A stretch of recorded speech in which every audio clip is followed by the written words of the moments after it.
Hey guys, unboxing something a little different this time. It's a gaming smartphone by this company called Nubia, and they call this the Redmagic.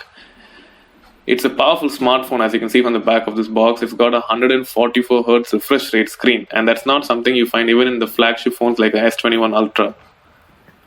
Now, in the front of the box, as you can see, this is not a ordinary phone. It definitely stands out amongst the crowd. This is like in your face gaming smartphone. Like they want you to know that you are buying a gaming smartphone, and it's quite nice also. And from what I've known, that front design changes depending on the region.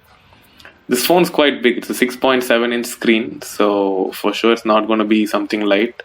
Let me just lift it up here. Ooh, this is quite a heavy phone. It's not too heavy, but it just feels right. Like it's not, ultra light or something like that. Like this, you're holding something meant for gaming. It's actually got a real fan inside for cooling the phone. Let me just put this aside and see what else is in the box. And alright, so this is quite normal. From the top of the box you would think you will get something else, but you just get the normal stuff. Now let me just open this up. I'm guessing this is just the quick start guide and stuff. Well, it's Redmagic as they designed it.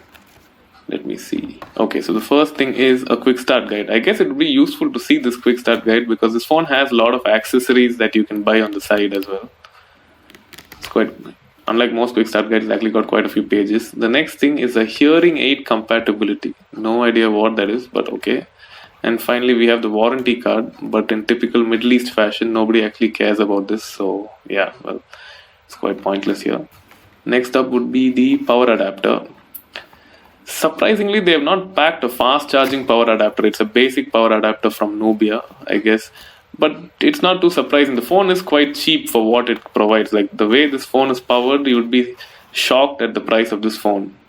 It's a, well, as I said, it's a basic looking power adapter. No company logos or anything on the side or anything, as you can see.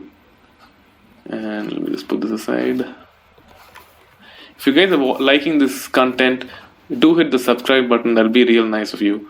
Let me pick up this, and well, it's the USB cable, red in color with black tips, so it doesn't exactly copy OnePlus, but it's a bit different. So yeah, for sure. Let's see now, mainly coming to the phone. Let me just get it out of its sleeve. I like the weight of this phone for sure. Ooh, a little slippery, this phone. Surprisingly, I think it would be better to have a case for this phone because it's definitely not grippy. The back material is quite reflective and looks good, but as I said, even with all that weight, it's definitely slippery, so it's easy to drop a phone like this. The bottom of the phone, you don't have much to talk about. There's a SIM tray and the USB Type-C clip. As I said, it is a heavy phone. Let me just turn it on. Just a second. There we go. I can feel the vibration a little bit, and there we go. That's nice. You have no Nubia badges. Anyways, if you guys like this video, do hit like and subscribe. Thanks for watching. See you next time.